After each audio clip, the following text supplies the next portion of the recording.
Good evening, everyone. Can we all have a seat, please? The hour of 6:30 p.m. having arrived, I will call to order this regular meeting of the Joint Planning Board and Planning Licenses and Development Committee. Anyone wishing to view a copy of the agenda and supporting materials will find it on the city website.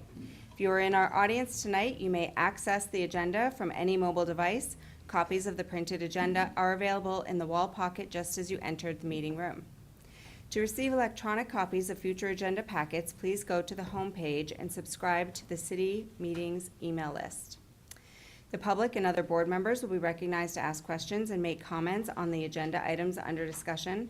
After being recognized, all remarks are to be made through the chair. Anyone who wishes to address the committee is asked to go to one of the microphones in the room and identify themselves by name and address prior to speaking. Will staff please conduct the roll? For the PLD committee, Kate Bosley, Here. Phil Jones, Here. Bobby Williams, Here. Ed Haas, Present. Andrew Madison. For the planning board, Harold Farrington, Here. Roberta Mastrogiovanni, Here. Mayor Jay Khan, Here. Councilor Mike Remy, Sarah Vazani, Ryan Clancy, Kenneth Cost, Armando Rangel. Here. And then for the alternates, Randon Markelon, Stefan Mayu, Present. Tammy Adams, Michael Hafer, and Joey Cosivera. Present. Great, and I would defer to Yeah, Harold. so, Mary, I'd like to ask Stefan and Joe to participate as voting members on tonight's meeting from the planning board side. Thank you. Great. I am looking for a motion to approve the minutes of the September 8th, 2025 meeting. So moved. Do I have a second? Second. Do we have any corrections or alterations to those minutes? Seeing none, I would ask for a vote. All in favor? And that is unanimous. Our next item, item 3 on our agenda tonight, are our public workshops. Our first public workshop is Ordinance O-2025-28A relating to zone change. Petitioner Adam Wright proposes to amend the zoning map of the City of Keene by changing the zoning designation of 5 properties located at 305 Winchester Street, 0 Winchester Street, 291 Winchester Street, 371 Pearl Street, 363 Pearl Street, TMP numbers 593-003, 592-019, 592-020, 592-021, and 593-004 from low density to commerce. Change the zoning designation of eastern and southern portions of the property located at 347 Pearl Street, TMP 593-005, from low density to commerce, and change the zoning designation for the southern portion of properties located at 339 Pearl Street and 331 Pearl Street, TMP numbers 593-006 and 593-007, from low density to commerce. The total area of land that would be impacted by this request is 2 acres. So, do we have the petitioner here with us this evening? Great, thank you, gentlemen. If you can please state your name and address for the minute taker. Good evening, John Noonan with Fieldstone Land Consultant, agent for Adam Wright. Adam Wright, I own a property at 347 Pearl Street, live at 4 Forbes Lane, Andover, Mass. Okay. So can you talk to us a little bit about your request that's before us? Yes, so we submitted, in working with planning staff, we had looked at different variations of the zoning lines and changing with the 3 lots. So initially, we submitted this application, as it is before you, to split zone and have zoning go between the 3 lots that were to remain as low-density residential per our first joint hearing. Mm-hmm. And in working with the abutters and the landowners of those lots, we've decided to go back and we're moving forward with the revision A that was proposed. So we had the city update a map which would be reflective of what was in the joint hearing. So now we're basically back to where we were. We still have this application open. We just wanted to come tonight and present that we want to move forward with the 3 lots on Pearl Street to remain low density with their existing lot lines being the boundary of the low density commerce zoning. So we had the map revised to show that, and that's what we're presenting tonight. So, just to sort of recap, there was, between the previous joint committee meeting and the council meeting where we were going to set a public hearing, there was some question about potentially altering that map in an additional way, but at this point, you've decided to revise it back to what came out of this committee originally, and are looking to just move forward to the public hearing. Correct. Okay, great. Yes. All right, do we have staff comment?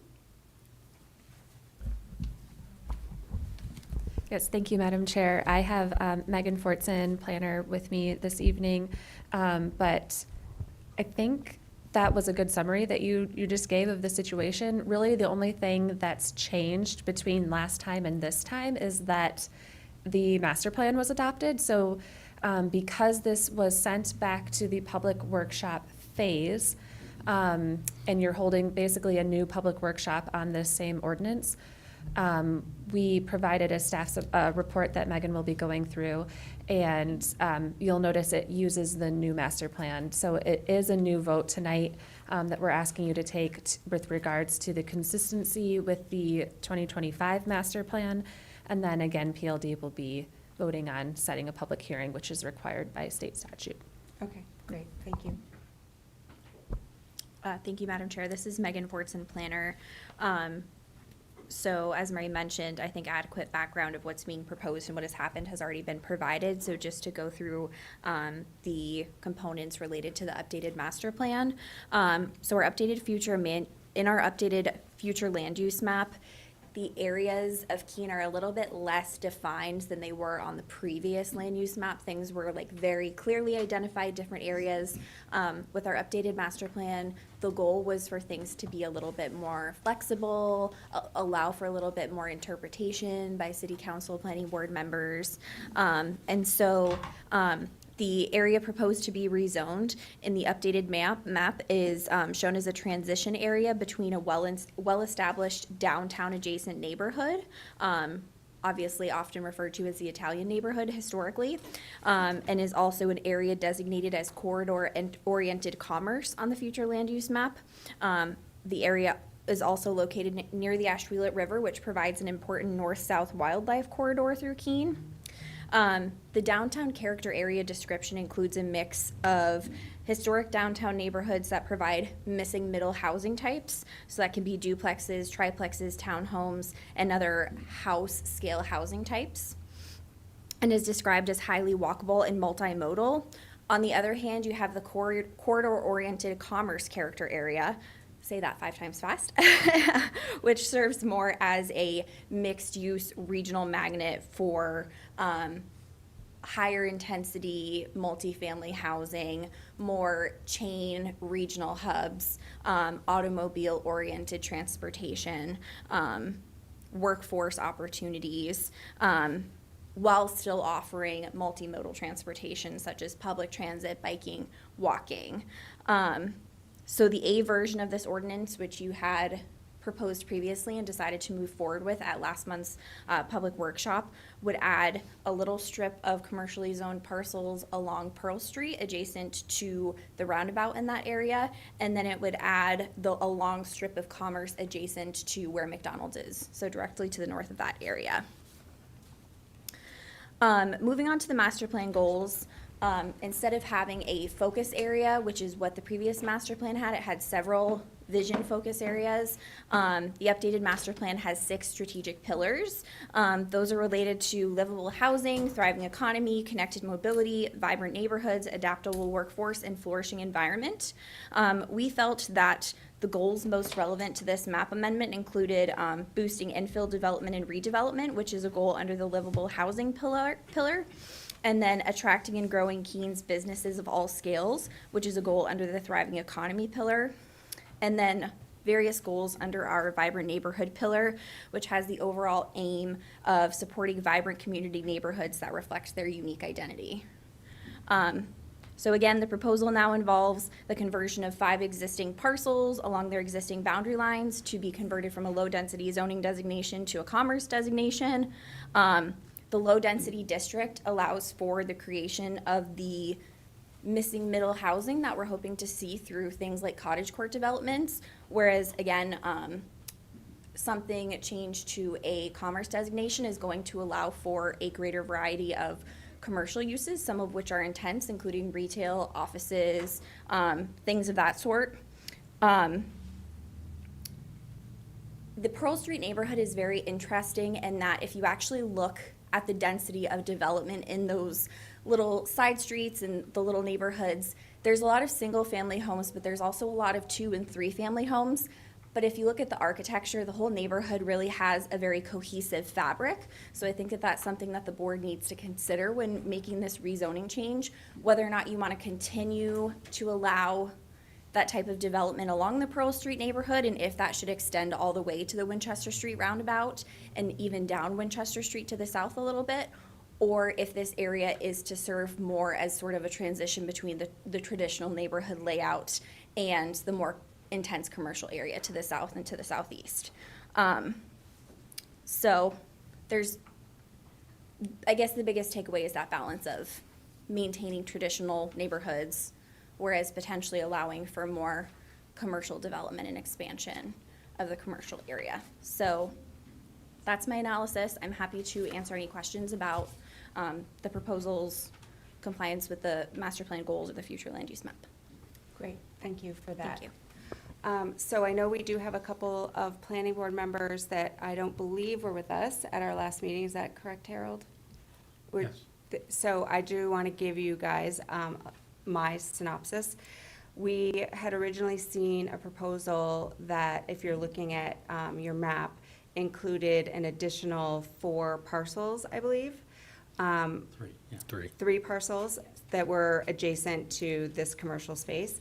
And we heard from the neighborhoods, and we made an A version to sort of create a buffer zone between the potential commercial use, which at the time we felt being directly on that roundabout made a lot of sense for a commercial use versus a residential use. And then we amended it and brought it back up for a public hearing, and it has found its way back here to just have a second look at it. But that was the thought process of the committee at that point. It does look like we have some of the neighbors here, so when we open up to the neighborhoods, we might hear some of those comments back again. But does anyone at this point have any questions for staff or for the petitioner? I do. Harold?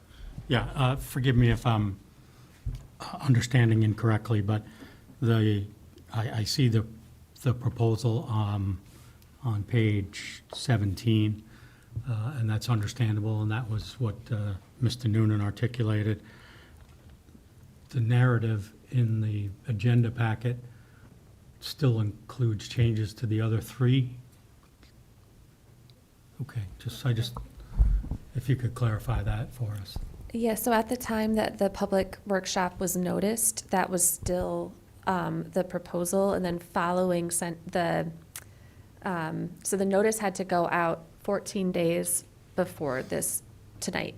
And between the time that the notice went out and the packet came out, staff had an opportunity to speak with the petitioner. And I think one of the things that the petitioner was not aware of at the time that he requested that this item get sent back to the joint committee was the fact that City Council had adopted rules specifically for split-zoned parcels. I think they actually adopted the split-zoned parcels rules on the same evening that this item was coming to City Council for a public hearing. So it just wasn't something that was on their radar. And so once they learned about that, they wanted, and I think there may have been some other things happening in the background, but they decided that they just wanted to stick with the A version as it came out of this workshop. But that was after the notice had already gone out, and our practice is to understand. keep the Yep. language on the agenda consistent with the notice. But specifically then, if we would go down to 1, 2, 3, 4, 5th line from change the zoning designation of the eastern and southern portions of the property located at 347. That's all being withdrawn. Those lines should be stricken all the way to the last line. Correct. Okay, thank you. Anyone else have any questions? Okay. So you gentlemen can have a seat, and I'm going to open up the public workshop portion of our meeting this evening. This is not a formal public hearing. This is just a workshop, and we can go about hearing your different comments on this item. I will let everyone know that it would be equally as important to come back to that public hearing when the mayor does set that public hearing moving forward, and make sure that the full council gets to hear your opinions on this item as well. So if you'd like to come forward, please state your name and address for the minute taker. You want to sit? You can, there's a standing microphone, or you Yeah, can I'd sit. rather stand for a If moment. standing is better, Haven't that's sat in a fine. while. Okay. Do I need to get close to the mic, or usually volume's not a problem with me? I can hear fine. Okay. I think that's okay, and they can adjust it in the AV room. Okay. But just let us know what your name and your address is, please. Certainly. I am Julie Rose, Rose like the flower, and I live at 315 Pearl Street. I own the home. Okay. I am opposed to commercial use plan for this property. Pearl Street and the Island neighborhood there has been around for a long time. The previous owners that sold me and my sister the house had been there for over 30 years. This is a neighborhood that's rooted in people who have been here for a very long time. Family and generations have roots here. When I came into the lobby tonight, I noticed all kinds of really nice displays of how proud the city of Keene is of its historic nature and the housing that's here, and the fact that we do have housing that's affordable for people, and that Keene is a place that's sought after to live here, not just if you're coming to school for a few semesters. It's rooted in the people who live here and who work here. Because of that, this neighborhood should not be moved. At minimum, if this property is going to be redeveloped or something to happen to it, it should be for affordable housing. We have seniors in town that don't have affordable housing here. We have students that can't afford affordable housing. We have families with children who can't afford the rents that are happening in Keene.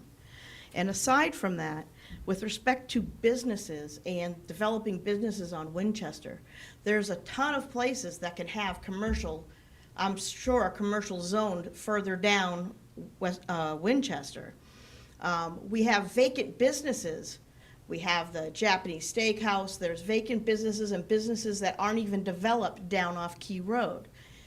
You also have vacant buildings downtown that can support new businesses and would help make this city thrive by bringing back more life to downtown. The solution is not to break up a neighborhood that's been around for decades and decades and disrupt property values, the way citizens have been able to live. We stood by and we thought, you know, maybe rotaries are a good idea. And all of a sudden now we have 2 new rotaries.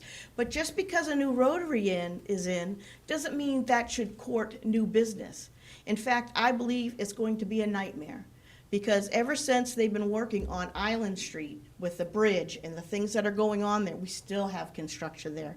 No driving through. All that traffic gets diverted down Pearl Street. Somebody had, at the corner, had to put in a speed bump because people were racing so far they hit the tree in their house. People come racing down that street because we have 2 long sections that are long lengths to drive. And since the island issues have happened, we have 3-4 times more the traffic right now, just because of that diversion. The rotaries are great. You know what? It moves traffic great. But if we then add businesses, Whether or not Island Street finally gets the way all the way through, you're gonna add 10 times traffic to that. Because more people are gonna cut down Pearl Street because they think they can zip quick and get into these businesses or whatever it is these guys want, which doesn't seem to be clear. They go back and forth and this and that. What do we want the property to be for? I'm asking that you keep the character that is Keene, New Hampshire, the reason we all live here, and keep that as residential, low-density housing area, or whatever that is to you, but not commercial. I think affordable housing is the answer, and increasing the traffic and opening up businesses when there's tons of places we should be adding business to this town.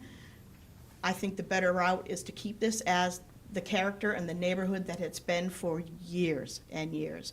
And the people living there would appreciate that if you consider that before you start changing land use, because it can multiply. And it's, right now, what they're proposing is 2 houses down from my house. That's gonna immediately lower my value. And I can't let that happen. I want this to be a generational home. I want my nieces and nephews and my sister's children to be able to have a place to come that's affordable. And I think the rest of my neighbors are probably doing exactly that same thing. Thank you. Great, thank you for your comments. Madam Chair. Yes. If, Ms. Rose, Yes. may I ask you a question? So, when it comes to housing and affordable housing, the city has also made efforts to make sure that housing uses the property to its highest and greatest potential for housing. So if this didn't have a commercial zone, but had a zone that allowed for more dense, a taller potentially, but housing-oriented zone, like a high density or medium density, is that something that is more satisfactory to you? I don't think high density to me is just the next step to wiping it all out and making it commercial. I think that there's plenty of room in that area of that property that could be developed. We've had multiple family homes there. We've had homes that were enough that could be multiple family. You could house nearly 12 or plus people in that same area, keeping it with the character of the neighborhood and not starting to look more industrial, because Keene is a town of character. We have a long history of that. So I don't know that high density is the answer, but I do believe more affordable housing and houses in the same character that the neighborhood's had for years is what should be put there, not Thank you. businesses. That could invite all kinds of issues. Thank you. Any other questions for me? No, Yep. thank I you. appreciate you, thank you. Anyone else wishing to speak to us?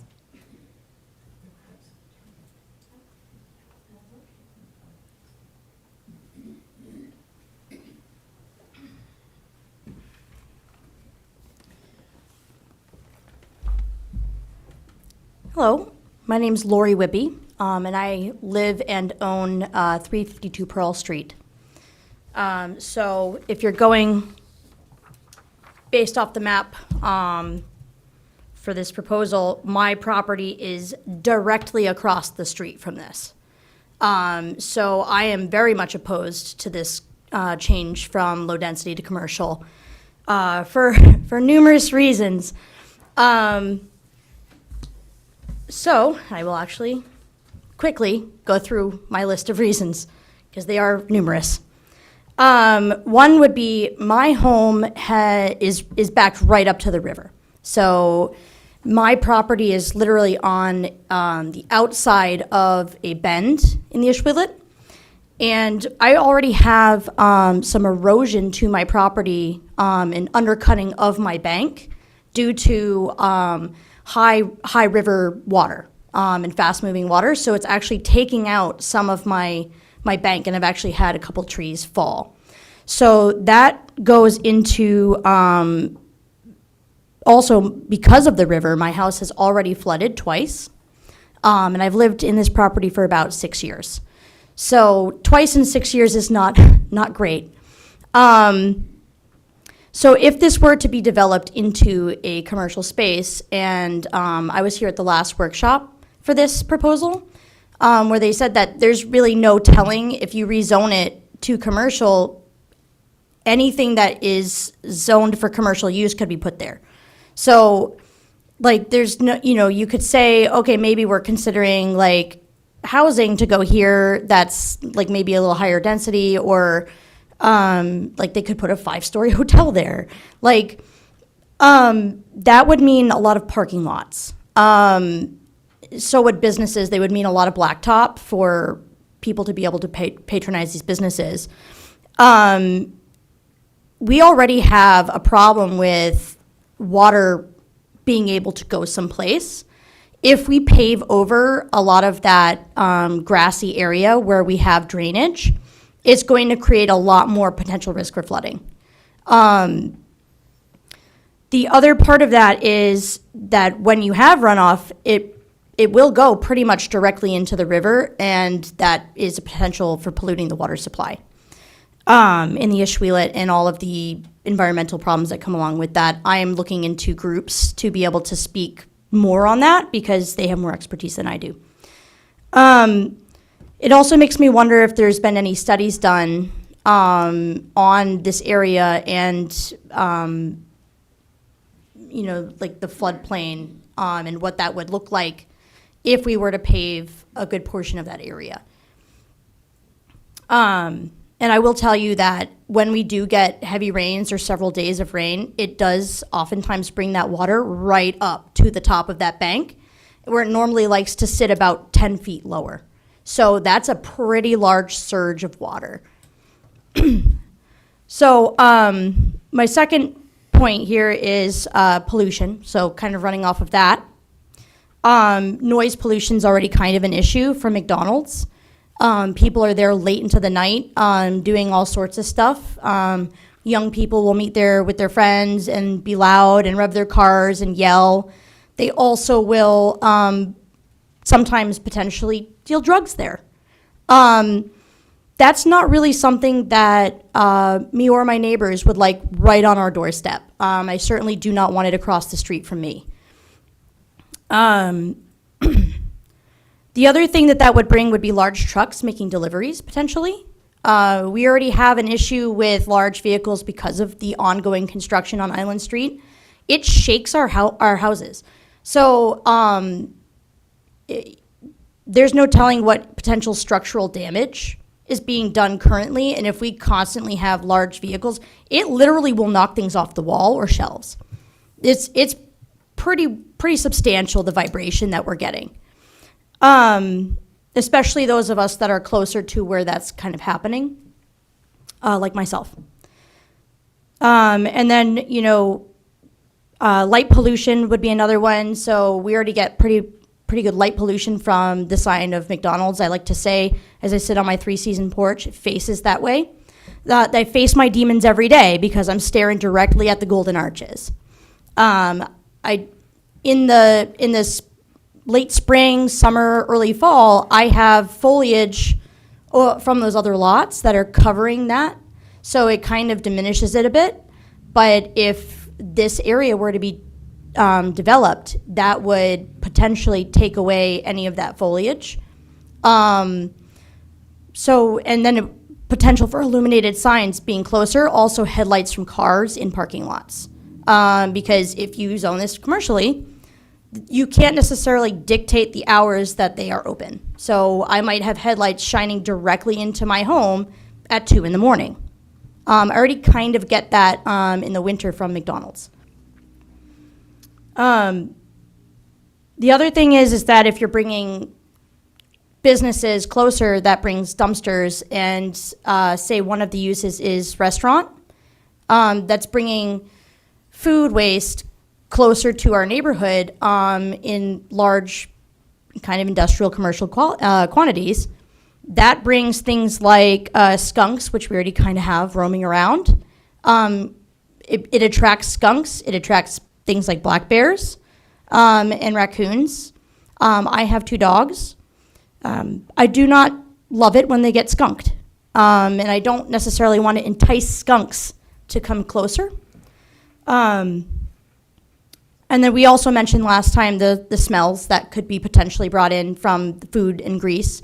We already kind of deal with that. We don't need to amplify that.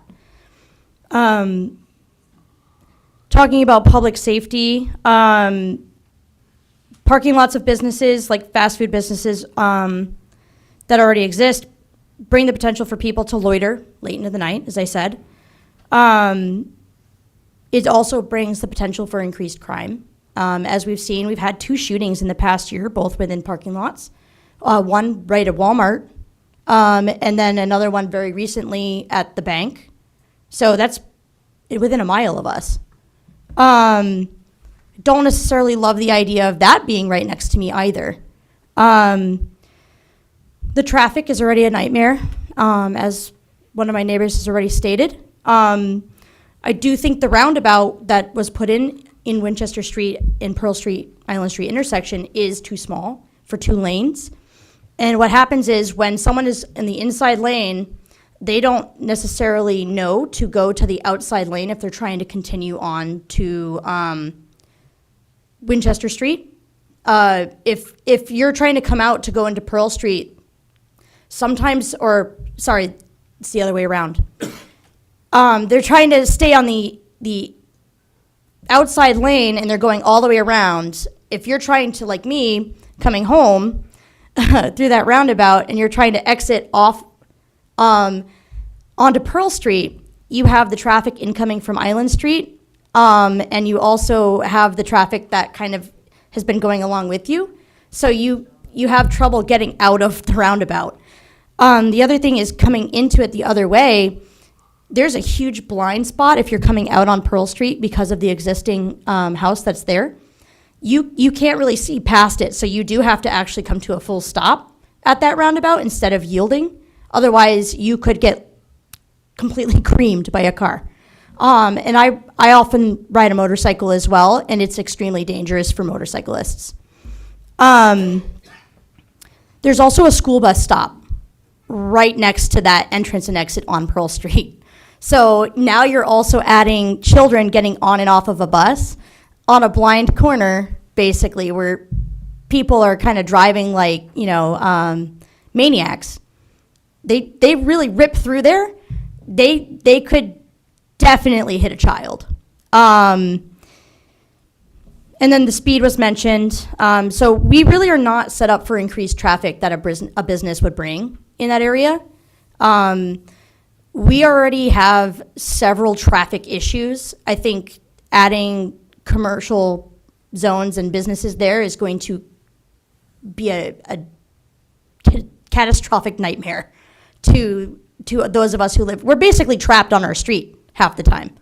Unless you want to go out the other way and just, if you're trying to take a left, you're going to be there for a long time waiting. Let's see. Our property values being down, and actually in the letter that Mr. Wright submitted with his application, he even states that those 2 properties on the corner, on the roundabout, that they've been vacant for many years and have fallen into disrepair. The location of these properties does not serve the residential low-density zoning well, and that the roundabout traffic and adjacent fast food restaurants hinder the appeal of residential homes at this intersection. So what do you think is going to happen to our homes if we bring that even closer onto our street? Would that not just devalue our homes? If those properties are unappealing, then why would we want to bring that into our neighborhood and make that, closer to our houses? That's just going to devalue our property. He even says it himself. So also, I would like to point out that those houses have not been vacant for many years. It's been just a little bit over a year. Because I remember when there were families living in them just a little bit over a year ago.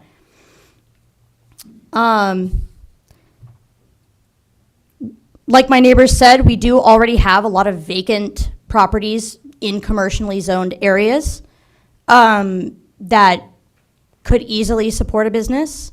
I don't know why we need to bring that into our neighborhood. It doesn't really suit our neighborhood.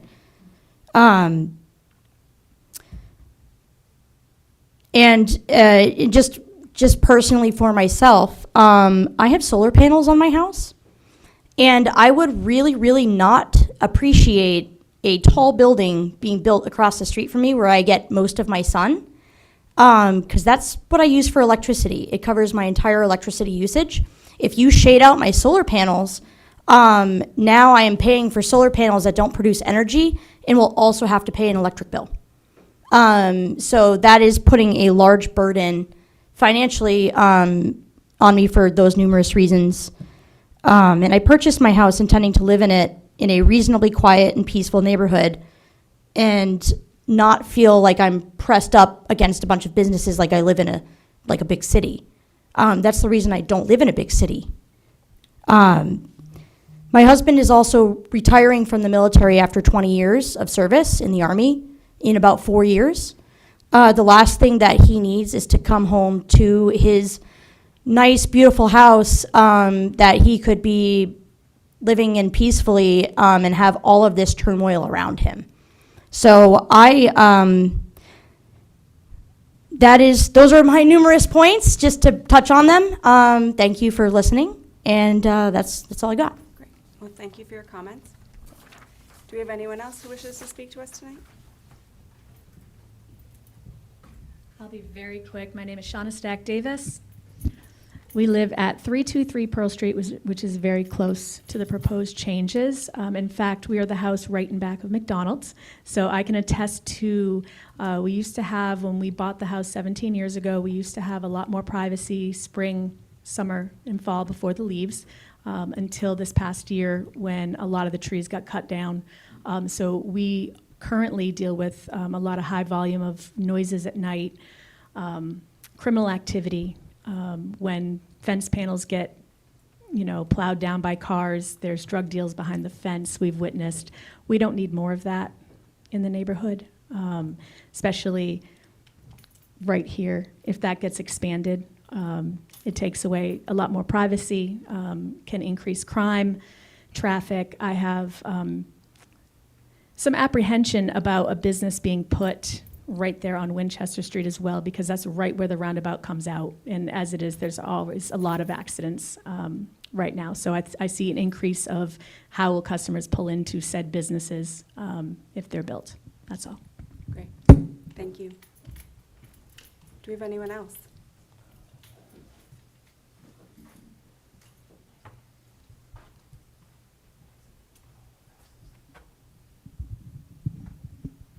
Hi, my name is Joe Witkowski. I live on 280 Pearl Street, and I've been there for 35 years. And actually, one thing that's really encouraging right now is just how the neighborhood has a lot younger people. You see kids now walking. And it used to be, when we first moved there, a lot of the houses were student apartments, rentals, but I just would hate to see some changes where you wouldn't have the same vibrant neighborhood that we have now. I also look, and when I hear people talk about in Keene, it seems like one of the biggest problems is affordable housing. And I just would hate to see that residential, low-density residential become commercial when it could be at least 3 or 4 houses, put in there, single-family houses. But I just would hate to see the neighborhood just kind of ruined. I mean, it's just, like I said, it's really nice right now seeing the younger families there, and you see kids now, and there's always a concern about traffic, and like I say, we live about halfway down Pearl Street, and it's a long straightaway, and not exaggerating, I mean, there's cars now that go down that street probably 50 miles an hour, and with kids around. So anyway, like I said, I've been there in that house for 35 years, but really lived in the neighborhood for 40-something years since I've been in Keene. And it's just, like I say, I just would hate to see it, something coming in to really change it. And so that's all I really have to say. Great, thank you so much.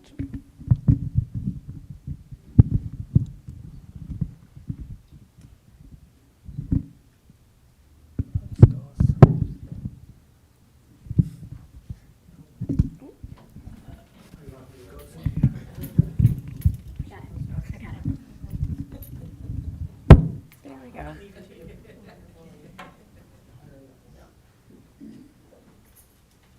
I'm Barbara Peliquin, and I live at 308 Pearl Street, right on the corner of Pearl and Wood Street. And I did speak at the last meeting, so I will be brief. Many, many, many of the statements that you've heard, I am in total agreement with. I am one of the senior residents. I've lived there for 55 years.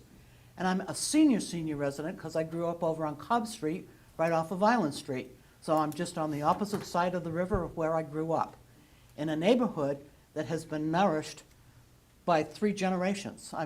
I live in a house that was the D'Ambrosio house. Their family came over from Italy at the same time that my father's parents came. So I had the pleasure of growing up with Italian heritage because they lived next door to me. My father was born in this country. His senior brothers and sisters were born in Italy. It's a tremendous heritage. Okay? There's a lot of people who have come back into the neighborhood or brought children back into the neighborhood. A unique place to live in the city of Keene because there's only a few niches like ours. Roxbury Street in the upper area where there's massive, beautiful old housing. Upper Water Street area into those center streets. Same type of thing where you have an opportunity for an affordable house. You have people that care about you, and you have access to everything in the city because you can walk or bicycle any place you want. So I'm not in favor of changing the zone. And we kind of are trapped by another thing that is not an issue here because it's a done issue. But at the end of Wood Street, that I live on the corner of Pearl and Wood, there are properties there that by grandfathered, I'm not sure what the phrase is, but ancient history, there are several buildings at the very end of Wood Street who house businesses. And for a long time, they had an agreement with the Budweiser, was it? That would bring their trucks in at certain times of the night or day, and it was limited traffic. But that has also changed in the last couple of years. We now have a paving company who is rolling their traffic in and out every day. Great big massive machines that literally rattle every window in my old house, that knock stuff off my wall, that then take a right and go out by way of West Street. So everyone down the street from 4:30 on in the morning is woken up by somebody rolling out one of those vehicles. I just want to reiterate that I'm in agreement with what's been said. I would like it not to become a high density. I would like it to stay as a neighborhood. And elderly housing. There are lovely apartments on the other side of the street behind houses that are a 2-story structure that are quite lovely and quite livable. And there's something that we could look at there. So I won't say any more, but I think there's a heritage to be preserved and the respect of the people that are already there. So thank you. Thank you. Anyone else?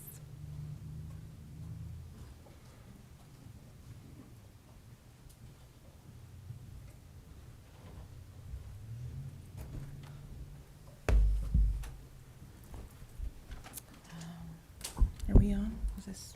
As long as the green light is on, you're We're speaking. safe. Okay, great. My name is Michelle Wright, and I do own property on Pearl Street, so I am here representing the neighborhood as well as myself.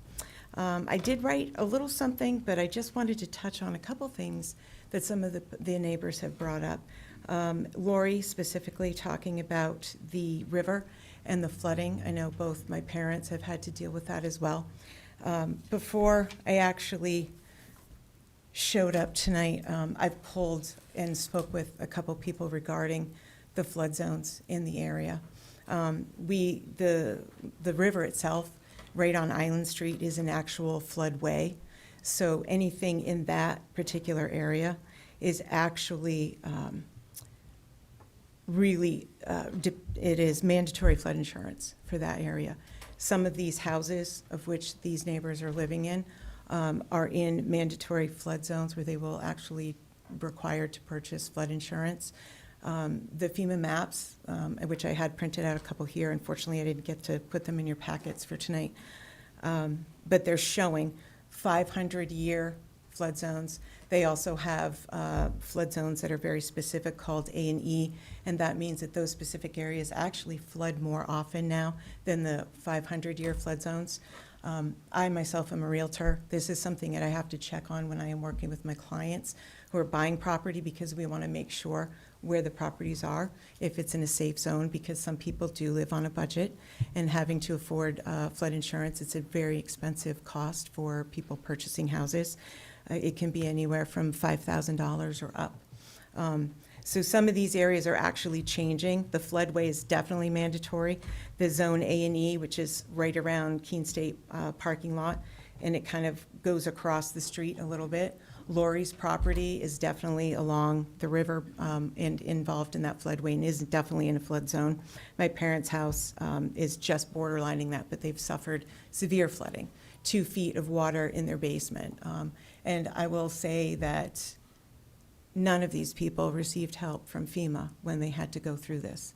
And if you've ever been in a situation like this, having your home flooded, when it is you have no other place to go, you have to worry about mold, you have to worry about mold remediation, you have to figure out a place to actually mitigate the water and get it out of the system. Oftentimes when the river has overflowed, all of the terrain around that area is already filled with water, so there's actually no water. You can pump it, you can get some pumps, but it just comes right back in through the walls because there is no place for it to go. So adding a commercial zone where you're going to be paving a good portion of those 2 acres would create impervious grounds and cause more flooding problems for the neighborhood and for the neighbors that have already gone through all of this. So it's frightening. You know, I speak on behalf of everyone here because there's new families, there's older families, generational people, and you know, it's a working class neighborhood, right? So their voice needs to be heard, and it's important for them to be considered in this capacity. I'll speak briefly to the river and the trees falling down into the water and sort of disappearing. That is another problem that is existent within Cheshire County. And what that is called is avulsion. And it is a major problem that's happening throughout the entire state of New Hampshire. A lot of people are not aware of it. I'm a resident of Surrey, and I do have some neighbors up the river who didn't really understand what that means. What happens is if you own a property like Lori and her husband do, and that river, their boundary, their line goes up to that river, and now you have the river expanding because of all these, you know, natural disasters, and we have no control over that. However, when the water takes away the land that belongs to you, that you've purchased, that you have a mortgage on, you are still held responsible to pay for that mortgage for the land that no longer exists because it's actually been wiped down and moved down the river. This is a proven fact. It's a massive problem. I have been on the radar talking to many towns. Surrey has got a massive problem. And where we are, we're just above Keene. It is Surrey Dam that protects this city from that water and from the floodwaters. And when the waters have been so intense from the rains, it has actually caused the Ashwillet River to rechannel completely. And that has caused severe avulsion just in Surrey alone. So that river is the same river that's coming right down, and it is this floodway right in on Island Street and runs through the city. So this is a huge problem that There are no municipalities in this area that are actually dealing with it. I have spoken with the DES. They have one doctor that can travel throughout the entire state of New Hampshire to actually address this. If it doesn't get dealt with now, it becomes an outrageously expense for any municipality because of the incredible damage that it can do to cities, to properties. It's a very big problem. What I'm running into right now, especially in Surrey, is that nobody wants to deal with it. Now, in the rural areas, you have a little bit of an issue because you've got septic systems and wells. And so this particular property that's in Surrey, and this can then affect Keene, with the avulsion that's happening and at the high rate that it's happening, it has wiped about 10 to 12 feet of this particular person's property. It is gone and disappeared. It is feet from the septic system. Now, the state of New Hampshire and the DES requires very specific rules regarding septic systems, their placements, as well as wells in the entire state of New I am Hampshire. going to ask you to Wrap it up? not wrap it up, but make Switch. it applicable to the Yep, okay. topic we're talking about. So, in short, when that happens, that can affect everything here. That can pollute the waters here. The avulsion that's happening here can also destroy the properties just all along the river. So I just want to bring that to your attention. I will wrap up my little testimony here.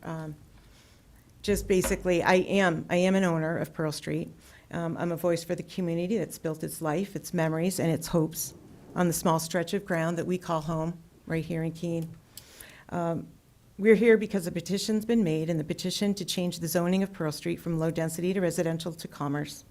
And while that may sound on paper like a simple adjustment, in truth, it is a decision that would alter the very soul of our neighborhood and diminish the quality of life for every person who lives there.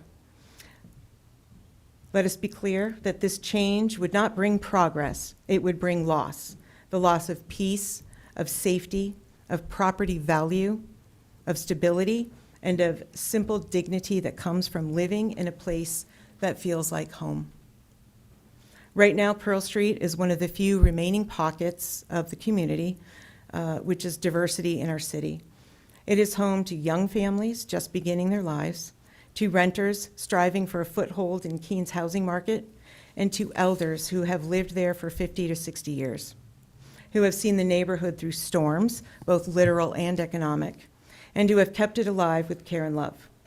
To strip the street of its residential designation is to strip them and all of us of something irreplaceable.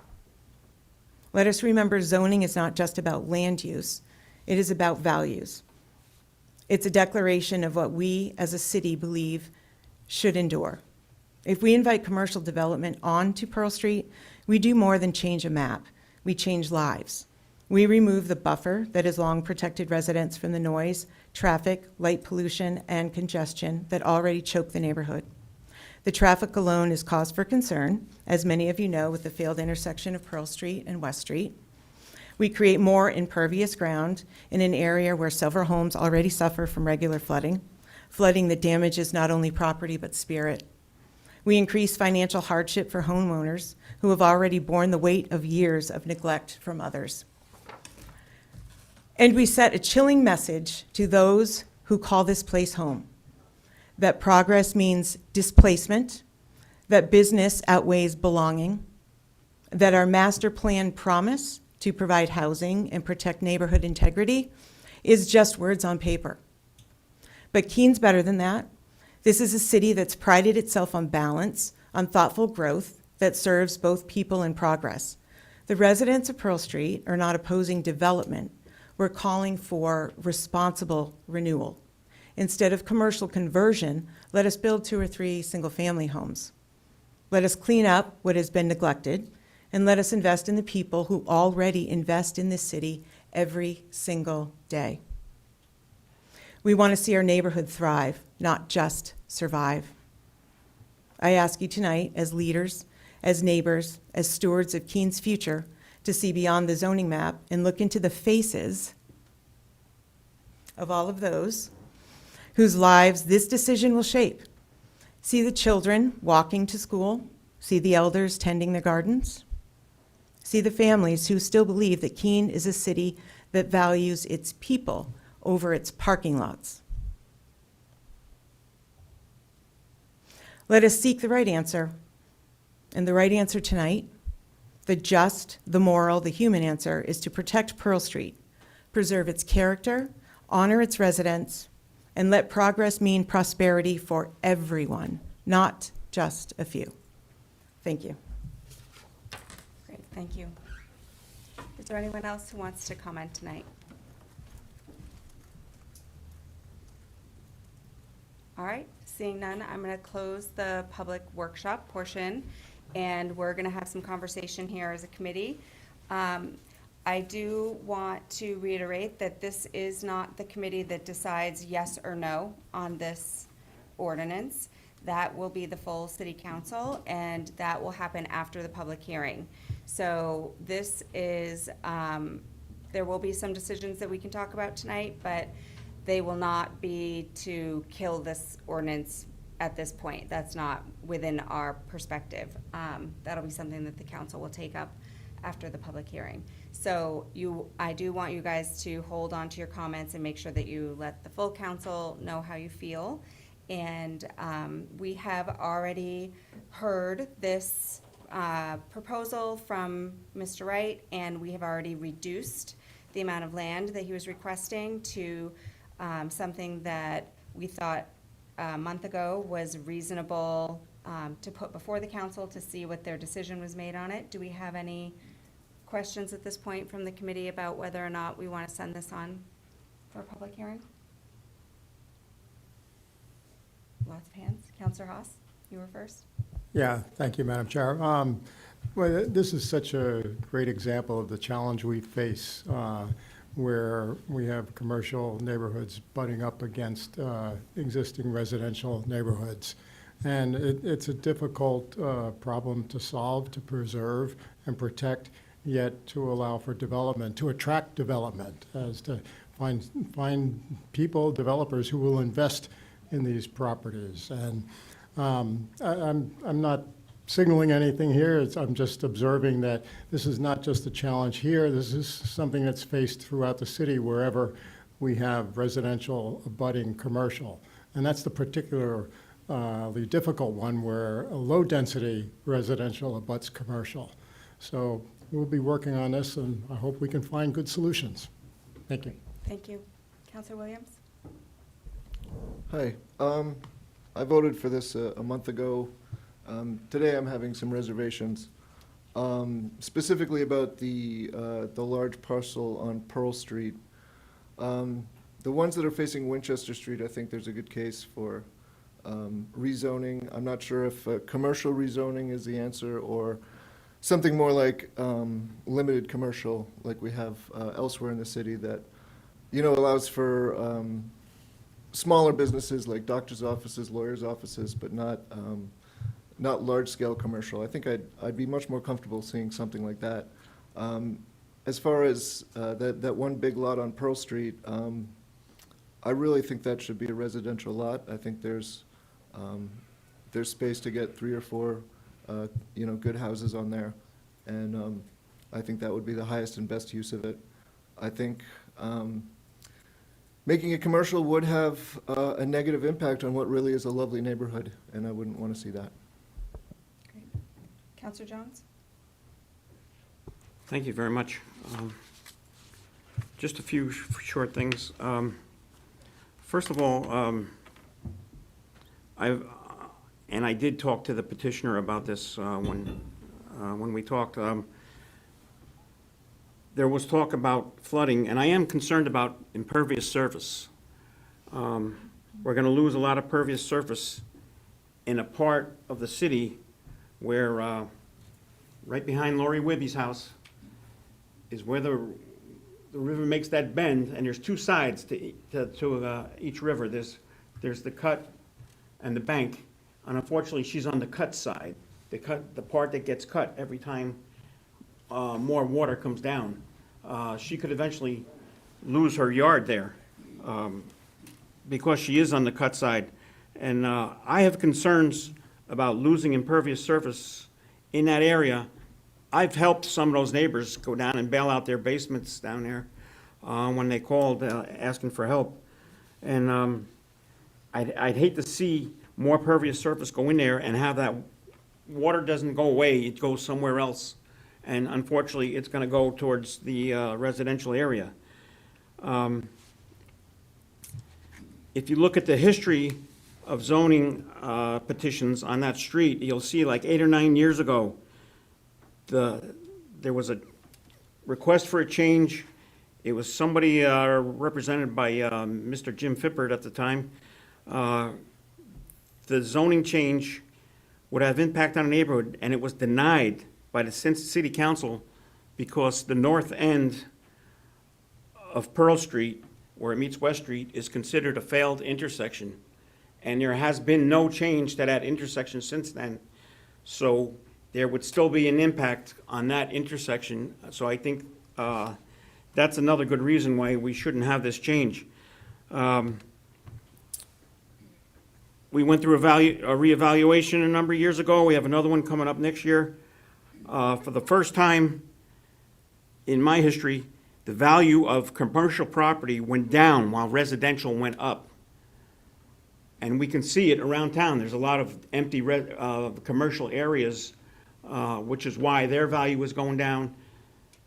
And yet residential is going, someone else has to pick up the burden, and residential is getting that number. So I think as a city councilor, I think we should be putting in what we need. We keep talking about needing more housing, needing more housing. Why would we take away residential for a zone that's losing its value? And I just, something that Michelle said, Michelle Miller, she said zoning is about values. And there's a lot to that. If you remember years ago, we talked about in some of our residential areas moving from Euclidean to form-based. In other words, getting away from what's on paper that we think is good for that neighborhood and adjusting to the way the neighborhood is now and going into that form base. And I think that's a good place to show the difference between Euclidean and form base, and I think we should keep it residential. Thank you. Thank you. Anyone else? Anyone on this side of the room? Have any thoughts, opinions? Roberta? I just think it's a tricky corner there. I think the new rotary definitely is causing some really crazy traffic patterns. I mean, it doesn't help that Island Street construction is going on now, obviously. I definitely can, feel the pain of all that neighborhood. It's been there forever. A lot of people have lived there for a long time. That corner has been a super eyesore, that's for sure. So it would be great to see something nice take its place. Flooding is definitely an issue there. There's no question.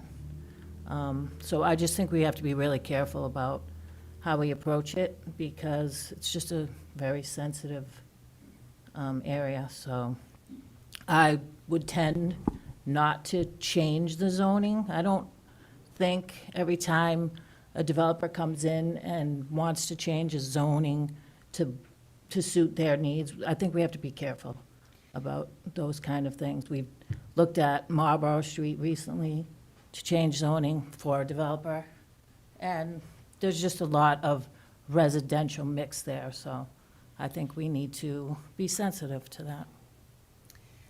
So we talked about at our last meeting, those properties that have been abandoned that are on the roundabout and whether or not those would be suitable for residential housing. Do you see residential housing right there in the roundabout?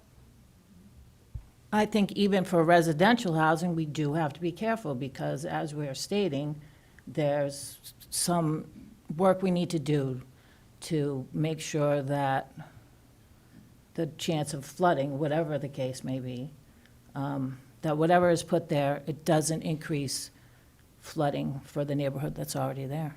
Great. Mary, can you talk to us a little bit about the city's rules and regulations around impervious surfaces and how water is dealt with on commercial properties? Because I've only been involved in one development, and it was a long time ago, and there were requirements to install proper retention for all of the stormwater that was on site. Do we have a policy that's similar to that now? Yes, thank you, Madam Chair. So the flood risk for this area is expected to change. So FEMA has released preliminary flood maps that show a change in flood risk. So that is something for this body to consider in terms of the developability of the area. Anything in the floodway, new construction is not allowed. In the floodplain, construction is allowed, but you have to provide what's called compensatory storage, and it's an extra step and an extra expense for a developer. You have to hire an engineer, do a floodplain, an elevation certificate, go through a process there to show that for every amount of flood water that you're displacing, that you're creating a compensation for that somewhere else on your site. On top of that, there's also through the planning board, the stormwater management that's required. So any sort of multifamily or commercial development would have to go through a review process, and that will require an analysis of the runoff from the site. And you're not allowed to increase the volume or velocity of runoff from your site based on HydroCAD modeling, which is basically a software that models runoff based on the types of land cover. You know, it assigns different types of land cover, a different coefficient. So it's not perfect, but basically what they have to do is generate a model based on what the pre-existing conditions were and what the proposed conditions are. And they have to show that they're not going to be increasing either the volume or velocity of runoff, usually by installing some sort of infiltration, like a bioswale or a detention pond. Sometimes they'll mix it in with other types of infrastructure as well, like for Aroma Joe's, for example, because that was such a constrained site, they didn't have a lot of space to infiltrate on the lot, so they actually built chambers underneath the parking lot to store a bunch of water there. That's what we did as well. Yeah, so that's, those are the kinds of things that we require. There is an allowance, so the difference between low density and commerce in terms of the amount of impervious coverage that is allowed. I don't know it off the top of my head, but I think low density is probably like a 40% maximum, whereas commerce is more like an 80% maximum. So you're allowed to have more impervious coverage, but then you You're not also allowed have to to show have- that you're not increasing runoff from the property. Right. So I do definitely have some concerns about the river and the neighborhood. I know that we do have safety nets built into our city departments that have overseen these types of things to hopefully mitigate any of that when these developments do happen. I guess from my perspective, I think that there's going to be a very mixed conversation at council about this project. And I think we need to give the petitioner the opportunity to let the council make a decision about how they feel about this. We've already constrained it to, I think, a size of a lot that might be reasonable to do something that would be commercial. And I think at this point, it really just needs to be a decision for the council to make on whether or not we're going to say yes or no. Is everyone okay seeing this public hearing getting set for this? If so, I would ask for a motion. Counselor Jones? Yeah, being that state law entitles the petitioner to have a full public hearing before the full city council, I would move that the PLD committee request is the mayor to set a public hearing. Second. I have a motion by Counselor Jones, seconded by Counselor Williams. All in favor? I'm sorry, the planning board doesn't have to vote for this particular one, but that is unanimous by the Planning Licenses and Development Committee. And Harold, I'm going to let you Sure. give the planning board's direction. So from a planning board perspective, our responsibility in this area is to decide if this project is, follows the spirit of the new master plan. So I will make a motion that this application does follow the spirit of the 2025 master plan. And I'll ask for a second. Second. Okay. Any discussion? Okay, so then we'll vote all those in favor that it follows the master plan. Opposed? None? Okay. Thank you. So what that means is that at our next council meeting, the mayor will be tasked with choosing a date. It will be probably, I think, about a 4-week time frame for all the noticing to happen that we need to do publicly. And he'll make an announcement at our council meeting. It will be in our minutes, and you guys can all follow along. The public hearing will happen. It will have be referred back to the Planning Licenses and Development Committee at the City Council for a final recommendation. And following that meeting, the council will make a decision on a yes or no. Thank you, everyone. Madam Chair? Yes. I just want to put a plug out there for anyone that wants to follow along. If you sign up for an email update through the city website, we do send out notices for meetings with links to the agenda packets.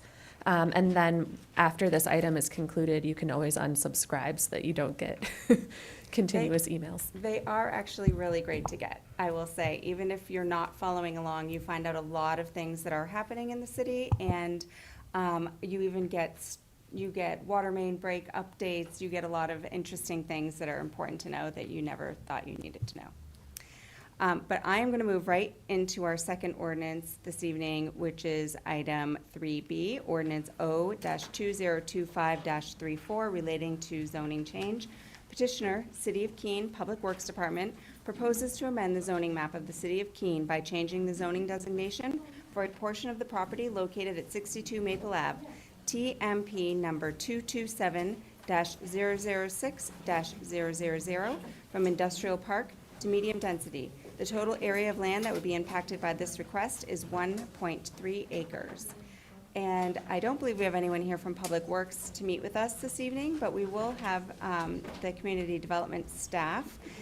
I know enough about this to sort of introduce it. Are you okay with that, Mary? Or you want to? Yeah, go ahead. So this is the property on Maple Ave that is owned by the Cheshire Medical Center. And our city manager has negotiated as part of their pilot, which is their payment in lieu of taxes, for them to gift us this acreage outside on the corner of their industrial lot. The issue that we're running into is that the underlying zoning doesn't work for what the city would like to potentially use it for, and there's no permanent plans. I don't want anyone to be calling the council, opposed to what this potential use would be, but there has been some studies done that this could make a potential great spot for our Fire Station 2. Fire Station 2 is in a little bit of disrepair, and we've really held off on doing anything with it because we have so many other projects going on. But at some point in the future, there will be a CIP project that will renovate or relocate that fire station, and it needs to be centrally located, and this does fit the bill for that. So the Public Works Department is asking for this change, but in reviewing it, it looks like we might be able to make some additional changes that would better benefit the city. So that's where I'm going to leave it with Mary. Great. Thank you, Madam Chair. Mary Brenner, Senior Planner. Do you want to? Oh, Megan Fortson, Planner. Right, so Megan did the staff report for this, so I'm going to let her go through the staff report. But I do just want to, I think Councilor Bowles, you gave a great overview, but essentially this is, the petitioner here is really the City of Keene. The Public Works Department sort of started out the process because they had the contact with the surveyor to prepare the plan, but this isn't really their thing, so we're kind of taking it over from them.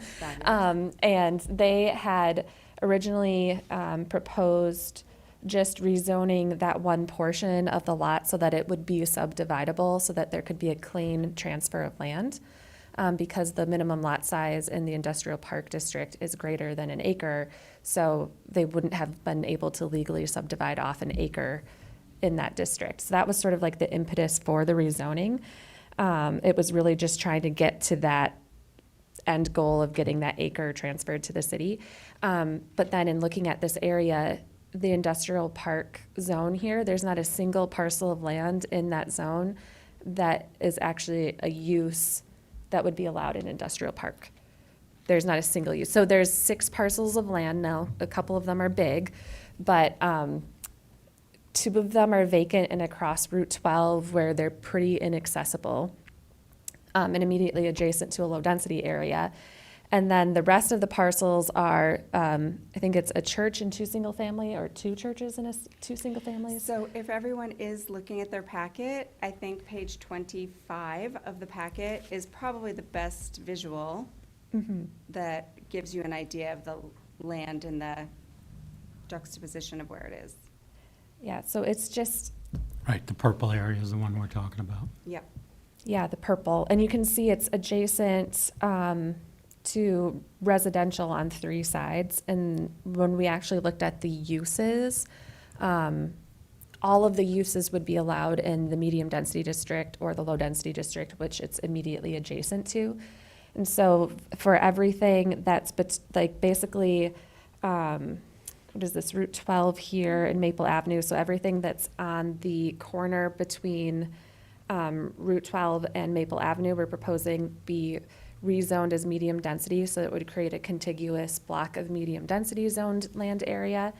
All of the uses that are there today would be allowed with that zone change, so it wouldn't be making anything non-conforming, and in fact, it would take 2 non-conforming parcels and make them conforming. And then the 2 parcels that are across Route 12 that are immediately adjacent to that low-density district, we're proposing to change to low-density, just to be consistent with the land that they're immediately adjacent to. And I'll let Megan go through the actual analysis of this proposed change, but I just wanted to explain the backstory of why we're bringing this to you and changing what came to you for a first reading. Thank you. So this is Megan Fortson, planner. I think Ms. Brenner has done a great job explaining the proposal, and I'll try to go through the actual dimensional requirements and differences between the 2 zoning districts in relatively short order. But yeah, there's 2 single-family homes. There's Trinity Lutheran School and Church, and then the hospital's property where they have their residency program, and then the 2 undeveloped parcels that are across the street. The church and school use and hospital use are not actually allowed uses in the medium density district. However, this section of Maple Ave is on what's called our institutional street list, which allows for these uses by right, even if they're not allowed in the underlying zoning district. So as Ms. Brenner said, everything, if the zoning was changed to medium density, would comply with the updated requirements of that zoning district. So again, this is being reviewed through the lens of the updated master plan, since that was what am I trying to say? Adopted, yes, and endorsed is actually the word I was looking for by city council. So rather than proposing to have a split zoned parcel that's partially medium density and partially industrial park, staff think that it would be cleaner to have those 4 parcels zoned medium density and then the 2 undeveloped lots across from Route 12 to be zoned low density. This kind of changed and flowed as we were reviewing this proposal, so the staff report only reflects the industrial park and medium density districts. It doesn't include the zoning requirements of a low density. But under the current industrial park zoning, right, but we didn't include it in the actual like breakdown of the intent of the zoning districts or anything like that. Oh. Just know that it's lower density than medium density. Under the current industrial park designation, the allowed uses include things like manufacturing of low intense nature, research and development firms, and basically service operations and sales are excluded except where they are accessory to a primary use. And then in medium density, you're allowed to have up to 6 units by right. There is no longer a density factor in that district. So as long as you meet the minimum lot size requirement, which is 10,000 square feet, then you can construct up to 6 units, or excuse me, it's 8,000 square feet. So really the only overlap in terms of uses between the two districts is the fact that any use in either of these districts has to have access to city water and sewer. Other than that, the differences really reflect their intended uses. In terms of the dimensional requirements, as Ms. Brunner mentioned, the industrial park has a minimum lot size of 4 acres, whereas medium density has an 8,000 square foot requirement, and I believe that low density is about 10,000 square feet per lot. In industrial park, you're looking at setbacks between 30 feet at a minimum for a side setback up to 50 feet for the front and rear setbacks, whereas for medium density, you have a 15-foot front and rear side setback and front and rear setback, and your side setback is going to be 10 feet. So again, very different uses, very different intentions of the two districts, different height requirements, same height requirements for both districts, except for in the industrial park district, you do have the potential to go up a little bit taller for a building, going through a zoning special exception process. And then, in terms of the implications of the proposed change and the density of the development, obviously looking at the zoning map that's included on page 25, this area of Keene is really a hodgepodge of different zoning districts ranging from corporate park to low density, a small section of medium density, and conservation high density commerce. So expanding the medium density in this area would obviously allow for the potential creation of more missing middle housing that we're looking for through the creation of a cottage court development or the construction of additional single-family homes. So again, kind of similar to the Pearl Street neighborhood discussion, the board has to have a deliberation, a give and take about what the neighborhood looks like now, what it could potentially look like with this zoning change, and discuss whether or not you feel like what is on the ground now is, reflective of what this area is and what it could be. So I think that I've hit all of the points. Obviously, your votes are going to be the same. We do have a recommended motion that was included in the staff report relating to modifying the ordinance to create an A version that includes those extra 5 parcels and the remainder of the 62 Maple Ave lot. And then there'd be the planning board determination as to whether or not the proposal is consistent with the master plan and the PLD committee's recommendation that the mayor set a public hearing. Great. I'm hoping that this one doesn't take us an hour. This one is a pretty easy one for me. As soon as I saw it, I thought that it makes perfect sense. I'm on Maple Ave every day of my life, it feels like, picking someone up from school or dropping them off. And that is not an industrial park. There is a industrial looking kind of building there, but that street allows for that. But that's really residential neighborhood. It abuts that Maple Acres development, which I think, altering lots 1 and 2 to low density makes sense to me. If that neighborhood ever wanted to expand back in there, it could. And if the hospital ever wanted to, there's some, talk of what if they need to provide housing for their future doctors or, be able to bring in nursing and staff, that they could develop some housing in the backside of their lot would be a bonus to them. So I think it's a win-win. Anyone else have any comments? Councilor Jones? Thank you. The reason why it's industrial, because it was the lower part of what was once the Blackbrook corporate area. And I think there was a TIF district created to get the services into there. Is that still exist, that TIF district, or is that expired? I think the TIF district is still there on paper, but it might need to be renewed. I'm not super familiar with that, but I do know that it exists still, but it might just need to be, I'm not sure what the right word is, but there has been some discussions about that area and the fact that there's a TIF district there, so I know it still exists. I just don't know what its status is at the moment. Okay, also, the church and the school, they were put in they're actually conformed anyway, because when we used to have an institutional use, before we created the institutional streets, they were allowed under institutional use, so they would be conformed anyway, correct? Yep. That's correct. They're conforming today, as is the hospital, and they would continue to be conforming. There's 2 single-family homes that are currently not conforming that would become conforming.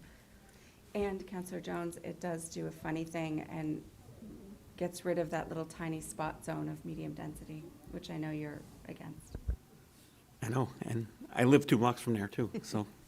I had one last thing, I kind of lost my, just, you know, I always look at it, what's the benefits to the city? And with this being that the petitioner is the city, we can look what the benefits are to the city, and we can talk more about proposals, even though we're not supposed to. But just the fact that the property is gifted to the fire department can move out, and as was said before, we can get single family right now into there. And there's a possibility of cottage in there. So I think it's a win-win situation. Megan, I think we have to have those doors open. We can shut one. Okay. I'm done. I'm sorry, Counselor Jones. Yes, no, I think you're absolutely right. I think that there's, so many doors are opening, right, by this potential move, except that one. That the city manager has done a great job in negotiating for this to be able to happen. The council's been considering this for at least the 7 years that I've sat on council, and we have not been able to make a good decision about what to do. So this gives us a real, direction, so I think that's great. Anyone else? Nope. All right, seeing no more comments, I would open and close the public portion of the hearing. We don't have anyone from the public present currently that could speak. So at this point, I would be looking for a motion to set a public hearing. Counselor Jones? I would move that the PLD, I'm sorry, before we do that, we do need to make the motion to amend. Megan, do you have that motion? Could you provide that to Counselor Jones?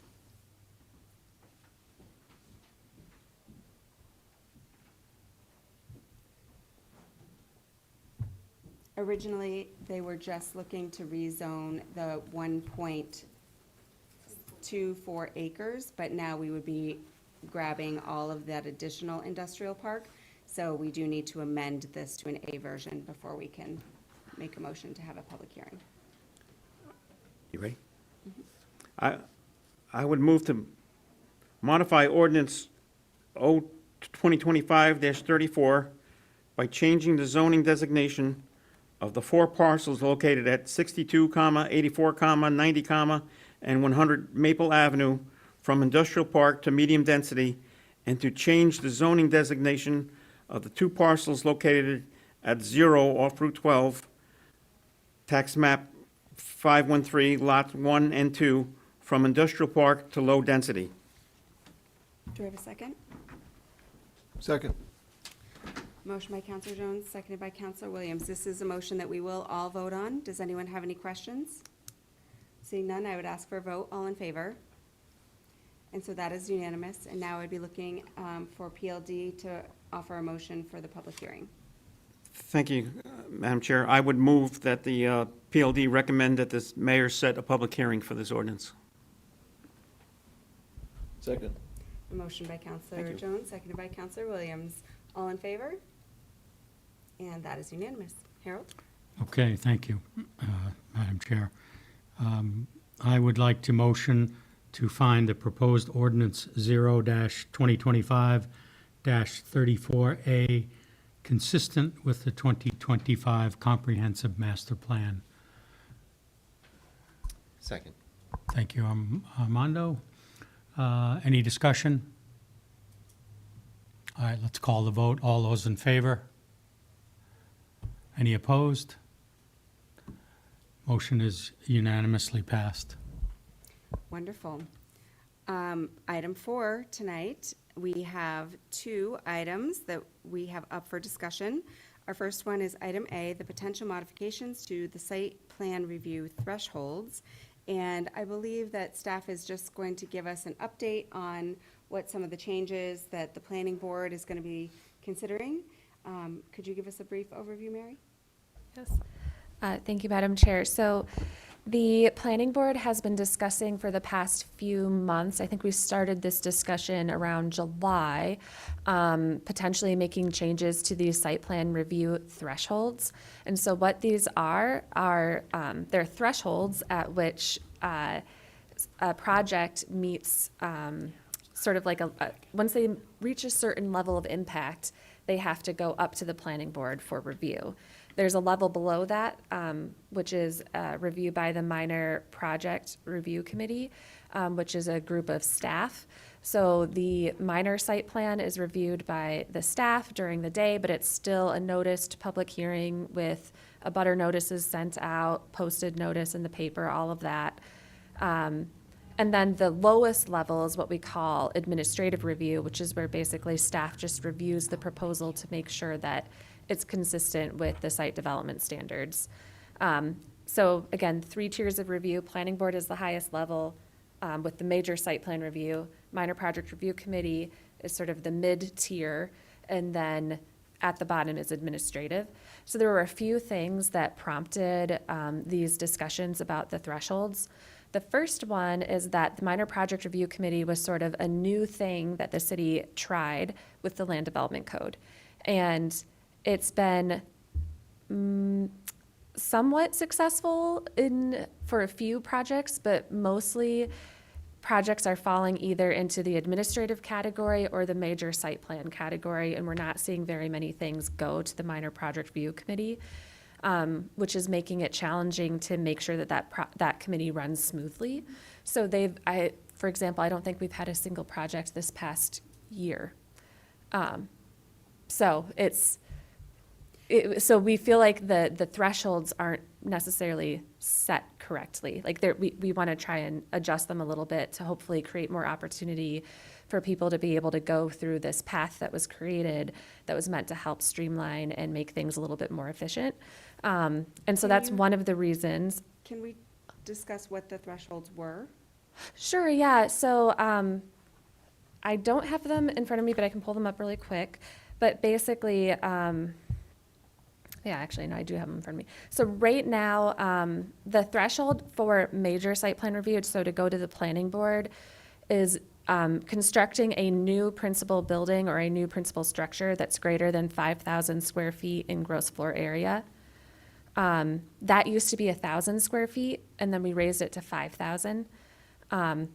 Anything between 1,000 and 5,000 can now go to the Minor Project Review Committee, and under 1,000 can be reviewed administratively. The second criteria is additions to existing buildings or structures that are greater than 15% of the gross floor area of the existing principal building. So that's a threshold that we think could be tweaked, because what we were attempting to do was to address the fact that some really large buildings, 1,000 square feet is almost a negligible addition. Like we have some buildings that are like 100,000 square feet. So adding a 1,000 square foot addition, nobody would even notice, especially if it's like on the back of the property where you can't see it. But we were still sending them to the planning board. And so, so the idea behind this was to make it a percentage of the gross floor area of the existing building. But because we never had a threshold like that before, we sort of had to guess at what would make sense, and we think we might have set the thresholds too low. So right now, it's 15%, so we're proposing to raise that up to 25% for going to the planning board, except in the downtown, because there seems to be more concern about the more granular development pattern in the downtown requiring a higher level of review. But that's something that we want to talk through with the planning board.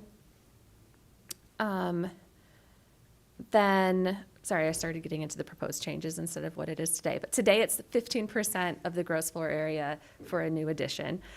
There's also a threshold related to traffic, which is a change or increase of vehicle trips per day of 100 or per peak hour of 50.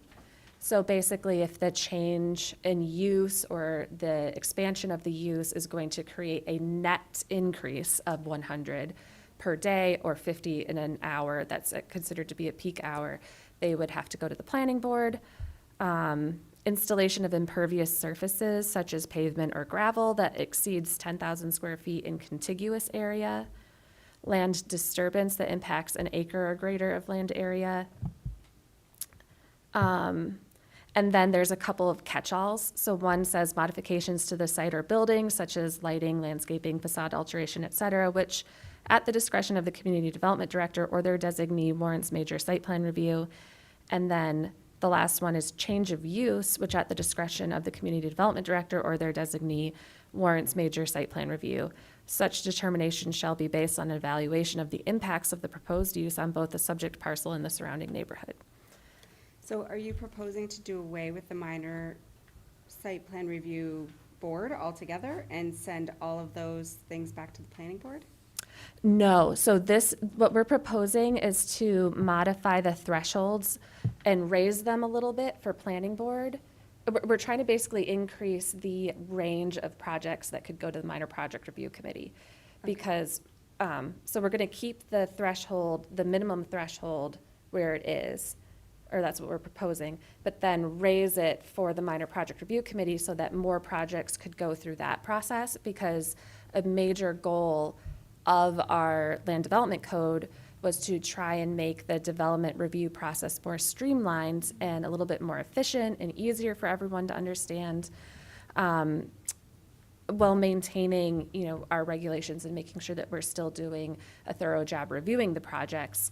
And so what's nice about the minor project review committee process is that it still allows for public participation. Those projects are still noticed in the paper. We have to post them in 2 public places. We send out abutter notices. And we recently changed that, so now it's a certificate of mailing, so it's a little bit easier for people to get those notices. And so things that go to the minor project review committee, there's still a public process, but it's a little bit shorter than the planning board and not quite as involved. Okay. Yeah. Mr. Jones? Oh, sorry. Are you okay taking questions, or you want to? I just wanted to say a couple more things, sorry. 2 of the other items that we're looking at changing is creating a specific threshold for new residential dwelling units that are created. And that came up because of some questions that we received from board members about some of our administrative approvals that we've issued recently. So we have, right now, the way we treat a change of use is we look purely at the impacts and do they meet any of those thresholds. So for example, the Colony Mill conversion was all commercial space that got converted to, I think it was 90 dwelling units. And in that case, it had to go through a variance process, but let's say it didn't, and it just was approved administratively. That's a really big change to the feel and character of the area. And so that type of, we want to get clarification from the board at where that line is, where it should be coming to the planning board or to the minor project review committee for review versus something that staff can just review administratively. So we want to have that discussion. And then the other thing that we want to talk about is street access, which is the driveways. Right now, any commercial or multifamily driveway has to go through site plan review process, whether it's a minor or major review. And so we're proposing that when somebody wants to remove a curb cut, or if they want to narrow it or make it more complying with our standards, that we should reward that or encourage that by allowing that to be reviewed administratively by staff. If they're just proposing a curb cut that is, that would meet our regulations, it could be reviewed by the minor project review committee.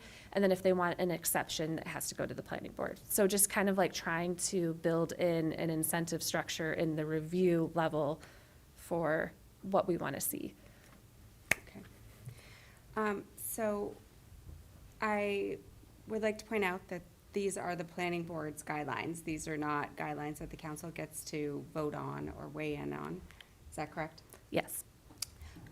It's very nice that you guys are showing them to us, because of course we love to have opinions about things. I think that on a whole, these are great updates, right? I think that the idea of having these tiers that allow accessibility to our staff and land development code in a way that feels less like red tape is a positive thing. When I first started as a counselor, all I heard was how difficult the fourth floor was to work with, and how everybody was leaving and going to Swansea to build projects, and how it was so hard to get anything accomplished in Keene. And that was for a myriad of reasons, right? And I don't even know that Mary wasn't in a position to have made a difference at that point. But I think that you had issues going on with fire inspections and code inspections and health inspections, and the complications of the different committees that people needed to go to, and the access to the information. We didn't have a land development code. The code was spread out all over, and no one really knew how to use it, and you needed to hire a lawyer and have, it's a very complicated process. And I think that we have spent the better part of a decade making this all better. And I really appreciate that. And I feel like there is a tendency for us to hesitate when a change happens in a neighborhood and we hear a backlash from that neighborhood, and to not remember the greater plan of what we're all trying to accomplish, which is easier access to code that we've created ourselves. And so it makes me hesitate when we say, if the Colony Mill, so the Colony Mill project I'll use as an example, if in our land development code it said that you could have as many units as would fit on a property that is zoned in this way, and then we allow that to happen, I think it's a slippery slope when we start having board meetings over things people cannot change, right? And so if something is allowed in our land development code and it is not affecting the traffic, and it is not affecting the exterior of the building, and it is not affecting the aesthetic, and the use is being reduced, you're basically creating an opportunity for the neighbors to come and complain about a project that they can't effectively have a say in or change to. And so I caution you guys, as you're thinking about these things, to make real decisions about this, because Mary and I discussed this beforehand, and that was what, there was a former mayor who had some concerns about the Colony Mill project and notification, and I said, but that project went through the ZBA. And if it had gone to the planning board, there would have been nothing that they could have done. Absolutely nothing. It would have just been people griping about the fact that they didn't hear about it when it went through the ZBA. But the opportunity was to go to the ZBA, and that was a noticed meeting. And so when you are offering meetings for people, when you can't do anything for them, it makes me wonder why we're creating that step, which is really a hurdle to a potential developer. We have opportunities to work on these things if we don't like them. We change the land development code if we don't like it, or we create an opportunity for something to need a variance if we don't like it, or we have thresholds set where if there are exterior changes or impervious changes or additions or lighting and all of these things we've talked about that are, or street impacts by the amount of trips, those all trigger planning board reviews. I caution us to get to a place where people are like, well, I don't like that they're painting the inside of the Colony Mill purple. And like, what level are we, like, that's not something that we are going to ever set standards for, what's going on inside of buildings. We set those standards when we created the land development code, and we looked at each zone, and we decided what uses we were going to allow there and what the density for residential units we were going to allow there. Yes, Megan? Thank you, Madam Chair. This is Megan Fortson, planner. I currently serve as the staff liaison for the Minor Project Review Committee, and I can tell you, as Ms. Brenner mentioned, it can be challenging for city staff who are not often in this public meeting setting, like our fire marshal or our plans examiner or whoever it is that is, serving on the committee as a designee. shaking off that rust can be difficult, and so that shouldn't necessarily be a reason to alter, obviously, our site plan review thresholds, but one of the pieces of feedback that I have received from people is that the projects that are able to go to the minor project review committee are a very positive experience for the developers, because not only is it less of a process to go through while still allowing abutting property owners to be noticed and, running a legal ad in the paper, but we have the meetings in the conference room, so from a customer perspective, it seems a little bit friendlier. It's a little bit more of an iterative process, because the people who are serving on the minor project review committee are the city engineer and are the plans examiner who are reviewing drainage calculations and, reviewing building permits and floodplain development permits. So I think that that's another thing to keep in mind. While it's hard to figure out what all of the actual numbers are, the process, I think, makes it feel less like you're going through an application process and you're going before a board and the city's making you do another thing. Which I totally support, and that was not the point of my Oh, statement. no, I just, yeah. I do support expanding the access to that minor project review committee. I caution us changing the number of units that are allowed by right to a number that ineffectively the planning board doesn't have authority to regulate over. And if there are no other triggers, I just don't know why it's going there. And so, that is a conversation that you guys get to have and figure out what that real number is for you and where, and I know that the response to that is transparency, but transparency for transparency's sake, when you can't effectively have a reaction, like your reaction would be, okay, so write a letter to the city council and have them change the land development code to reduce the number of units that are allowed in your zone, because you can't change that. So I just worry that this is creating a step that is unnecessary, and spend some time thinking about it and make a thoughtful decision. That's all. Madam Chair, may I add one more thing? So the public hearing for the planning board will be October 27th, their next meeting. And so earlier you asked me if city council will be voting on this, and I said no. Technically, actually, you will to incorporate this into city code, but that's more of a ceremonial vote. This is really under state statute, under the purview of the planning board. So the point in the process for city councilors who want to provide input would be at that public hearing. And if you can't attend in person, you can always submit written comment. Great. Does anyone else, now that I've consumed all the air in the room, want to talk about this? No? We have our next item up for discussion, which is the proposed follow-ups regarding bills adopted during the 2025 legislative session.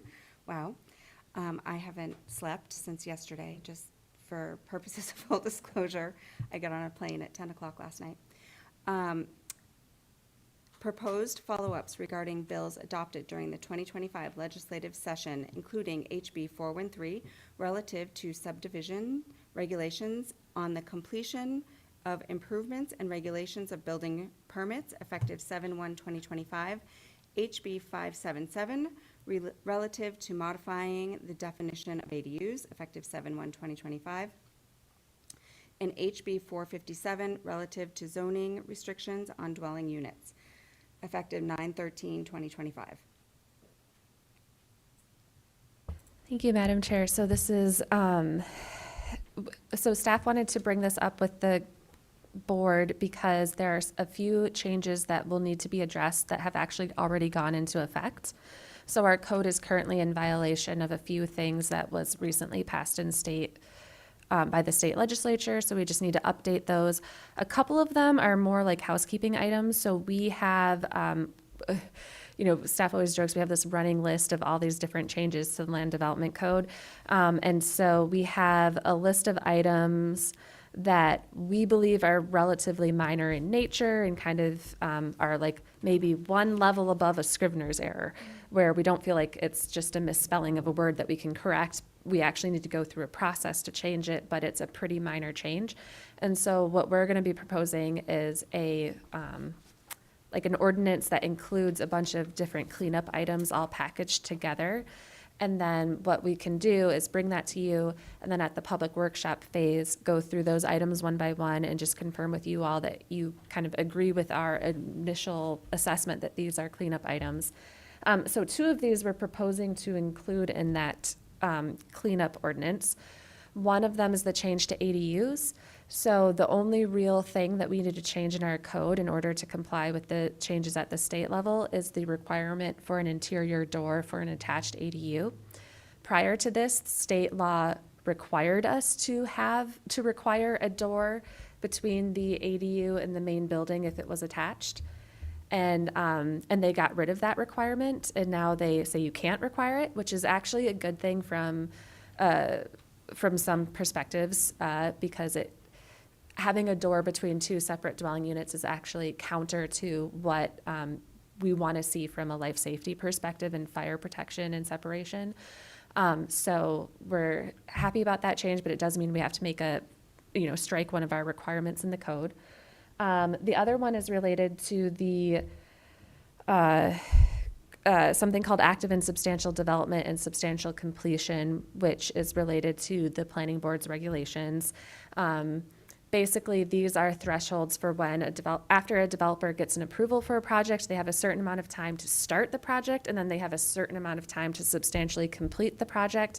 And if they meet those thresholds, they get their rights are vested. If they don't meet those thresholds and the regulations have since changed, they may have to go back through the process. And so right now, I think it's set at 2 years for active and substantial development, which means you have to basically have started installing the infrastructure and have started working on, if it's a subdivision with a road, you have to have started the road, that sort of thing. And then right now, substantial completion is 5 years, and that's going up to 7. So we just need to change those numbers to align with state law. The last one is a little bit more, it's not as cut and dry. So we are proposing for this last one, which is relative to zoning restrictions on dwelling units, HB 457, to do a standalone ordinance. And we think that that one is going to take a little bit more time for us to really thoughtfully think through how to craft that. So we're proposing to bring the cleanup ordinance to you first so that we can we think that'll be, knock on wood, a relatively simple ordinance to get through the process, hopefully nothing controversial. And then while that's going through the process, we're going to be working in the background to do research and try to come up with a proposal for addressing this other change. So with HB 457, so this bill or this new state law prohibits any ordinance that restricts the number of occupants of any dwelling unit to less than 2 occupants per bedroom. And it also says that municipalities cannot adopt any ordinance based on the familial or non-familial relationships or marital status, occupation, employment status, or the educational status, including but not limited to scholastic enrollment or academic achievement at any level among the occupants of the dwelling unit, including but not limited to college students, and the governing body thereof shall not enforce any such ordinance. And so that impacts the City of Keene definition of a family with respect to, today for each residential dwelling unit, we define a family based on how people are related to each other, or we say that it has to be 4 or fewer unrelated people. So right now, we cannot enforce that. It's a direct violation of state law and arguably a violation of the Fair Housing Act. And it also affects our group home standards, I would imagine. Yeah, although the group home, there are some other components of that definition that I think we can rely on related to, yes, I think you're right. I think we need to, this is a trickier issue. It's going to be a little bit more of a holistic look at some of these things, because I think, and it's been a long time since we've written the social services and congregate living ordinances, but we made definitions for small group homes and large group homes, and now you might be able to actually operate without a CUP by right, because you would have the appropriate number of occupants based on this new state law, so I think we've got a few things to look at with this one. I wish you luck. Okay. Anyone have any questions for Mary on these? Counselor Jones? I just want to tell you, Mary, that I voted no on every one of these bills because I was concerned about you, and I believe in local control, and I knew it was going to conflict with some of our laws that are coming. And unfortunately, there were new zoning laws that were submitted this year that haven't gone to the floor yet, so we're going to be seeing more coming up pretty soon, probably around January or February. Okay. Does anyone have any new business that they'd like to add to the agenda? Counselor Jones? Can I just ask, why are we no longer seeing more time issues on the Second agenda? page. Oh, That's at the bottom. there it is. Thank you. You're welcome. Thank you. Madam Chair, actually, I just want to mention that we do have it on our list to address specifically the neighborhood core areas within the next year. So that is on our radar, I promise. We're not ignoring the more time list.